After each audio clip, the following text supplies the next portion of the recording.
ritrovati con il meteo di Antenna 3. Qualche temporale in più oggi sulle nostre regioni. Vediamo il dettaglio. In Veneto ampio soleggiamento ovunque al mattino, con il cielo che si presenterà sereno o al massimo poco nuvoloso ovunque. Col passare delle ore tempo via via più instabile sui settori alpini e prealpini, in locale sconfinamento alle aree pianeggianti limitrofe. Temperature minime tra 20 e 25 gradi, massime tra 29 e 35 gradi.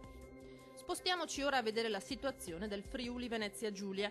Poche novità anche sulla nostra regione, il tempo sarà asciutto e stabile con ampio soleggiamento su tutti i settori al mattino, poi qualche temporale sarà possibile sui rilievi fin verso le medio-alte pianure. Cielo sereno o poco nuvoloso altrove.